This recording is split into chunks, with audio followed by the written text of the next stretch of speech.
So even if a diet doesn't expressly say that the goal is to reduce your calories, most of us understand that that's how diets work. Now obviously there are a lot of different methods to actually getting you to reduce your calories. We all know keto diets, paleo diets, raw till 4. There's the tapeworm diet, which was popular in the late 1900s, had a little bit of a resurgence in the 50s, and the idea here is that you basically ingest tapeworms and they eat up excess calories. I don't know about you, but I will choose literally any other method of dieting other than taking a tapeworm. I also found an ear stapling diet, and the idea with this diet is that you pressurize a certain point in your ear and this will trigger an appetite suppression. Some of the side effects that have been reported is people basically losing feeling in their face and not being able to move their jaw. So I guess you could say that it's working? Joking aside, this is one of the biggest questions that people ask me about weight loss, and it is the $1 million question. How many calories do I need, specifically you need, to lose weight on a plant-based diet? So in this video, I'm going to be talking about some of the calorie averages for women so you can see where you fit in a range.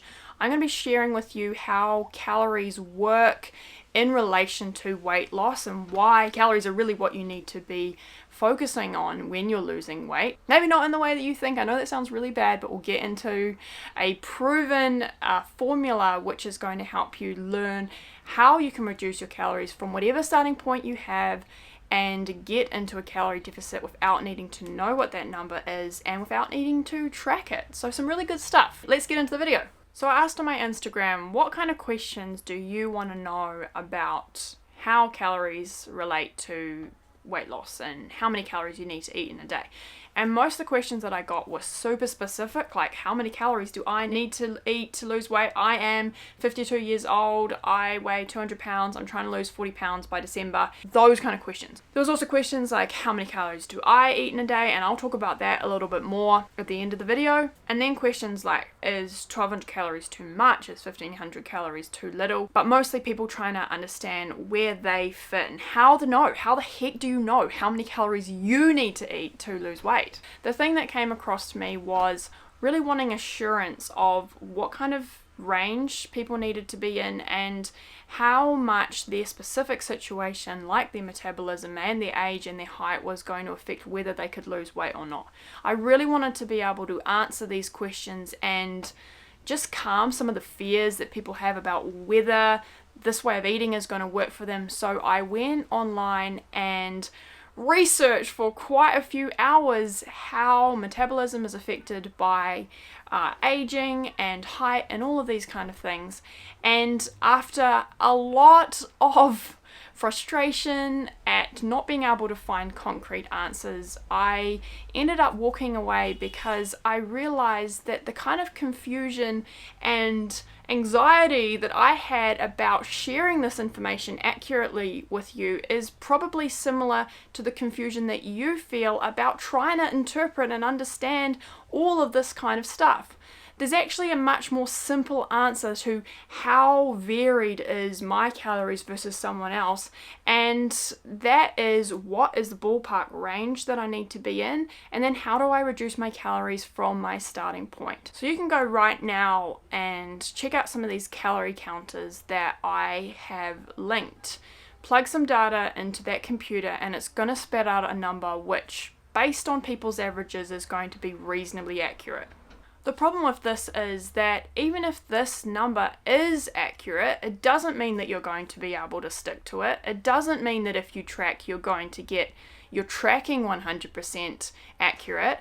And it doesn't mean that it's as accurate as the data from your own body. And I think there's a lot of women out there, and I know that I felt the same, was that I was convinced that I would have to eat less calories than most people to lose weight. So I was really interested and obsessed with finding that specific number because I thought once I know it, that's going to help me to know what I need to do to start seeing results. The reality is, even when I was calorie counting, that didn't help me stick to it, and I wasn't able to maintain those low numbers that things like MyFitnessPal and probably any kind of diet plan that you do are going to spit out for you. I want to show you some statistics based off a study that looked at 382 women and what their calorie needs were on average. So looking at the average calorie needs, 81% of women would be maintaining their weight eating 2,000 calories a day or more. 81% of women in this study. So that means that only 20% of women's base amount of calories that they needed to maintain their weight was less than 2,000 calories. The amount of women that needed to eat 1,600 calories a day to maintain their weight was 3%. 3% of women. The amount of women that needed to eat less than 1,400 calories to maintain their weight was 1%. 1% of women. Okay, so I'm going to argue that if you think you need to eat 1,200 calories a day to maintain your weight, not even to get into a calorie deficit and lose weight, just to maintain it, or that you need to eat 1,600 calories a day and you'd need to eat less than that to lose your weight, that is probably not true. This study looked at women aging from 17 to 70 years old, or in that range. So rest assured that you probably don't need to eat very, very low calories to lose weight. And for statistical purposes, those women who were just maintaining their weight eating 1,400 calories or 1,600 calories, I'm going to guess that they were probably very old, also probably very, very lean, or they had like a low activity level. So most women, just to maintain their weight, the average was around 2,400 calories, which it probably seems high to you. I know it seemed high to me when I learned this. The women in this study were maintaining their weight, and this is a simple depiction of what that looks like, with the calories coming into your body and the calories going out of your body. When those two are equal, then you are maintaining your weight. There's no changes because you're not eating more calories than you need and you're not eating less, so you're not gaining or losing weight. Whether you have any idea what these numbers are or not, if you are currently maintaining your weight, then these two are about the same. That's how weight maintenance works.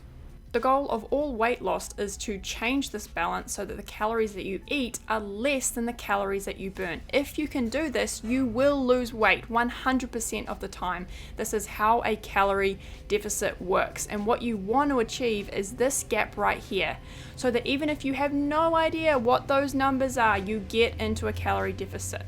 So whether you normally burn 2,000 calories and now you've changed your diet and you're losing weight and your calories that you're eating are 1,800 calories or not, you're still in a calorie deficit. Whether you normally burn 2,000 calories and now you're eating 1,500 calories, you are in a calorie deficit. Whether that is 1,800 calories or that number originally was 2,250 calories, what matters is that you are eating less calories than you burned. What matters is that calorie deficit. So obviously these numbers changing would mean that you had either a bigger or a smaller calorie deficit, and I haven't illustrated that in this, but the point is, no matter whether your starting number is low or high and you are eating a big calorie deficit or a small calorie deficit, the numbers don't matter as much as you getting into a calorie deficit and reducing the calories from where you are now. The golden rule is that if you are in a calorie deficit, you will be losing weight. So the whole goal of weight loss is to get into that zone, regardless of whether you know what these numbers are. A calorie deficit works 100% of the time. So if you are not losing weight, no matter what your numbers say and what the calculator says, you are not in a calorie deficit. Disclaimer time. There is a very small percentage of people that it will actually not be helpful for them to reduce their calorie intake to get into a calorie deficit. But the concept still remains the same. You want to be burning more calories than you consume. So you always need to be focused on how do you change the balance of energy so that you're in a calorie deficit. And for most people, that's going to be by reducing their calories from what they're eating now. So the really simple answer to how many calories do I need to eat to lose weight is less than you are eating now. And because a calorie deficit works 100% of the time, and the entire goal of all weight loss is to get into one, then the next logical question is, how do I actually reduce my calories from my starting point? Whether that is coming from a standard American diet and you eat burgers and chips every single day, or you are a very clean eater who is eating the starch solution or eating a whole foods plant-based diet and you just can't get out of a plateau. This is the same question no matter where you're beginning. It's, how do I reduce my calories from my starting point? How do I get into a calorie deficit from where I am now? Let's have a look at how to do that. Every food has a certain amount of calories for its weight. So all of these foods are 1 pound, but as you can see, they are different amounts of calories, and this is the calorie density of a food. So the easiest way for you to reduce your calories without actually eating less is to eat more of those low calorie foods and less of these higher calorie foods. You can see nuts are 2,800 calories, oil is 4,000 calories per pound compared to 100 calories for vegetables. So over the course of one day, if this view right here on the left is your starting point, then really just to reduce your calories, you need to be eating less of those high calorie foods and more of those lower calorie foods. So you can see this is a typical vegan influencer healthy breakfast. You've got some peanut butter and oats in there. So again, it's not unhealthy, but it adds up to quite a lot of calories, and you can eat a very similar meal, actually have more food for less calories by choosing to omit all that peanut butter. Still got some flax seeds in there for your healthy omegas, and it comes together in a really delicious meal that is going to keep you full for a long time. And you can find this meal on the video 3 weight loss breakfasts I eat every single week. Now it's time for a morning snack. You get to eat a lot more food when you choose a fruit over a nut and protein type bar. So this is a pretty typical vegan influencer type lunch. Again, not unhealthy and actually really, really low in calories. But here's the thing, is this gonna keep you full for very long? I don't think so. This is a tiny amount of food. I see people eating this and I'm like, how do you do it? I really don't get it, because you eat like a bird. I would much rather eat a huge bowl of food that is going to keep me full for hours and stop me binging later on. So you can see that the calories are actually higher. They're adding up in this, but it's still a very comparatively low calorie meal, and the best thing is it's going to keep you full for a long time. I've got my homemade hummus in there, which you can find on my blog. Oh my gosh, that was so delicious. Absolutely loved it. And then for an afternoon snack, when you'd maybe normally eat that toast, you'd be eating a lot of calories from fruit and nuts. I didn't need snack. I was full. And then in this dinner, you can see corn chips. Again, not super unhealthy, but because they're drenched in oil and they're dried, they're high up on that calorie density chart. You've got your cashew cream and your avocado in here, and it adds up to a lot of calories for a pretty small meal. What I'm going to do is I'm going to replace that with lettuce cups, get just as much enjoyment and about 3 times the food. Honestly, not omitting the avocado, I've still got that in there, so it's not like I'm fat free or anything. I'm just choosing to work smart and eat my fill with a lot of food, and you can see that throughout the day, this is a lot less calories than your kind of normal day. You reduced your calories, and then for dessert, I'm having some grapes. Easy, easy peasy. So I've lost 40 pounds eating this way, and this is what I used to look like, and this is what I look like now, and this is on a bloated day. I've come a long way, and it's obviously been pretty effective. I honestly don't know how many calories I eat in a day. I feel incredibly lucky that I never have to count calories. From the meals that I have counted and the examples that I've given, I would say that most of my meals range from about 500 to 600 calories, and I do tend to snack. I also tend to have a coffee most days, and I'll normally have some kind of snack after dinner. Let me just say this, when I did some macro counting about a year ago as an experiment, I was shocked at how hard it was for me to stick to 1,800 calories a day that my coach gave me. I was convinced before that point that I must have been eating about 1700 or 1600 calories a day. And from that, I realized that because it was so hard to eat 1800 calories, I must have been eating more like 2200 or 2400 calories a day, because it was a lot harder to eat 1800. It made me realize that I must have lost most of that weight, like 90% of that weight, eating a lot more than 1800 calories. And as someone who was convinced that I had a broken metabolism, that was pretty shocking to realize. So the takeaway here is, just like me, you're probably not the exception.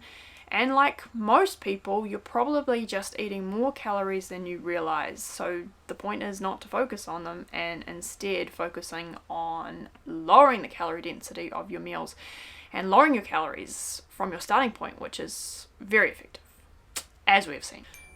So, I hope you have enjoyed this video, and if you want to see the kind of meals that I now eat for weight loss, the same kind of meals that I've eaten this entire time, then make sure you subscribe and you check out next week's video, which is all about what I eat in a day to lose weight as a very, very busy mum. Thanks so much for watching. Let me know in the comment section what you got out of this video, whether you found that helpful, and I will see you next week.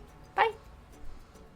You thought you were rid of me? Well, you're not. I'm just enjoying these freaking amazing lettuce cups, which you definitely have to go and check out. But if you want a more in-depth view of how you can lose weight without having to count calories, how to get into a calorie deficit without counting and tracking, then go and check out this podcast episode that I did all about it. Alright, that really is it now. I'll see you guys next week. Bye!